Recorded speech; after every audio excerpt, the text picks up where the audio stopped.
Ma'asyiral muslimin yang dimuliakan Allah Azza wa Jalla, kisah ini juga diceritakan oleh seorang syekh. Entah sanadnya benar atau tidak, kita ambil ibrahnya saja, ya. Jadi dahulu ada dua orang buta. Ada dua orang buta. Dua orang buta ini selalu berjalan berdua melewati istana kerajaan, ya. Lah apabila kemudian di istana itu ada seorang putri itu yang sangat dermawan sekali. Dia suka ngasih-ngasih orang miskin. Jadi terkadang orang-orang miskin itu berjalan di pintu istana, nanti putri itu keluar, nanti kadang suka kasih-kasih.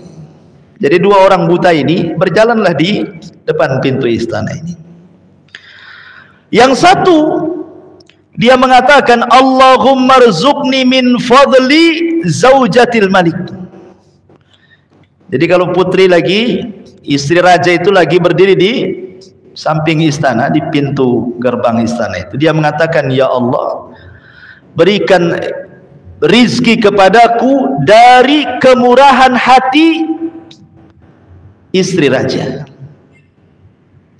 Jadi dia mengatakan, ya Allah, berikan rizki dari kemurahan istri raja. Yang satu buta pula berdoanya beda.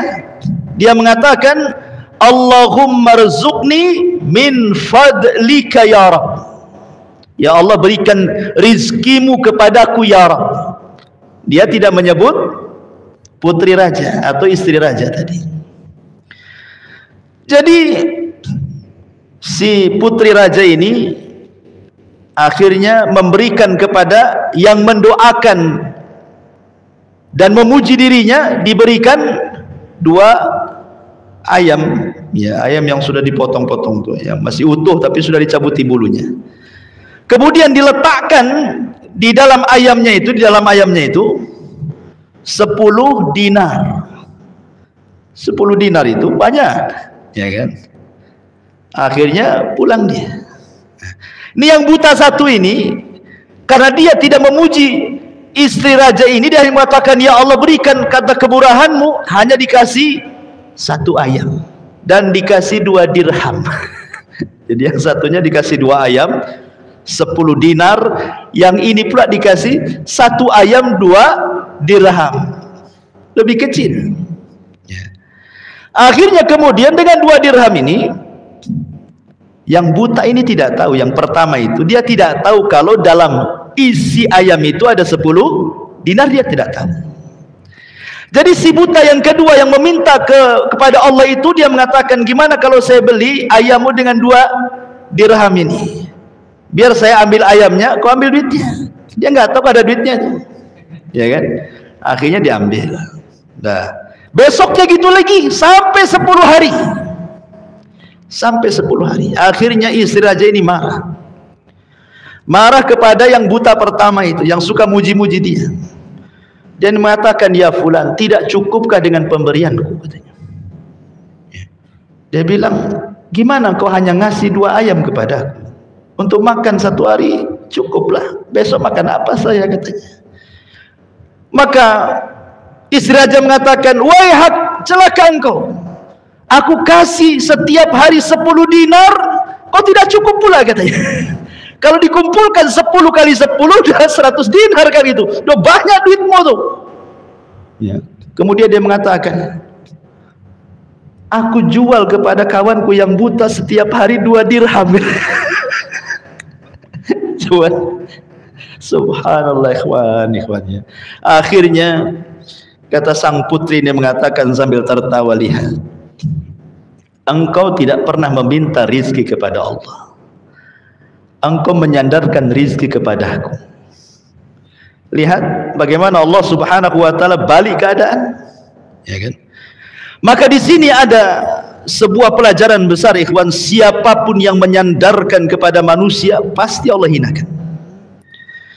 Siapapun yang menyandarkan hidupnya kepada harta, pasti Allah fakirkan. Siapapun yang menyandarkan kepada ilmunya, pasti disesatkan.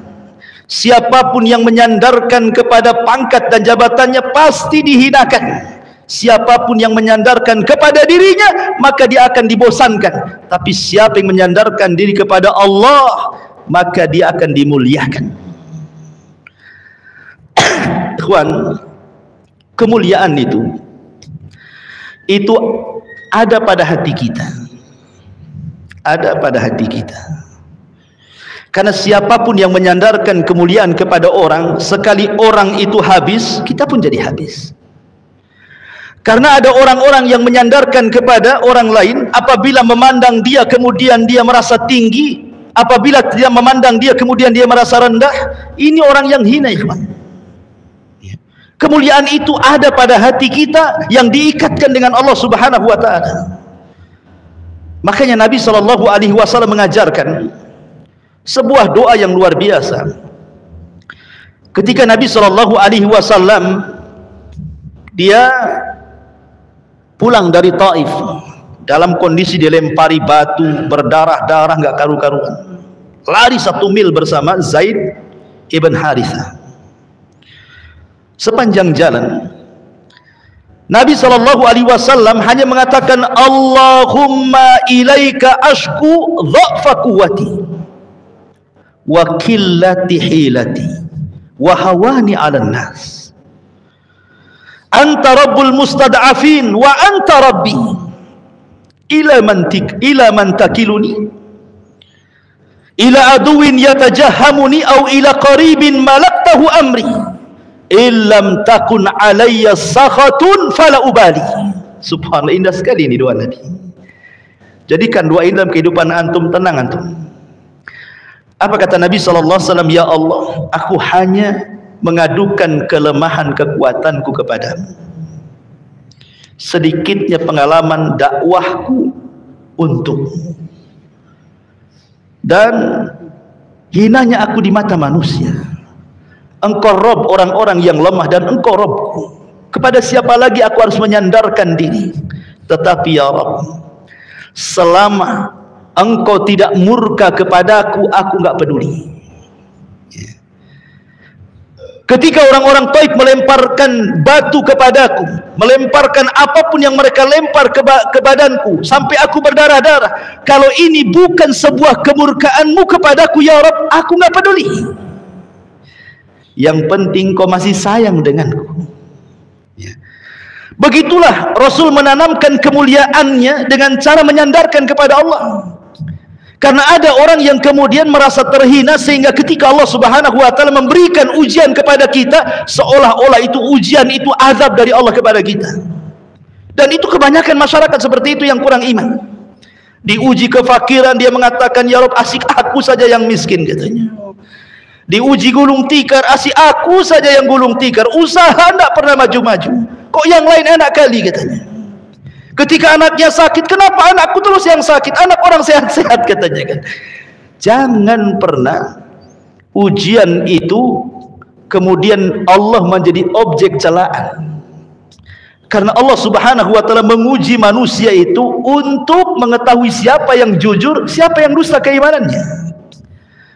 Kalau memang orang jahat, Allah sedang menegurnya. Kalau dia orang baik, Allah sengaja mengangkat derajatnya, kan begitu.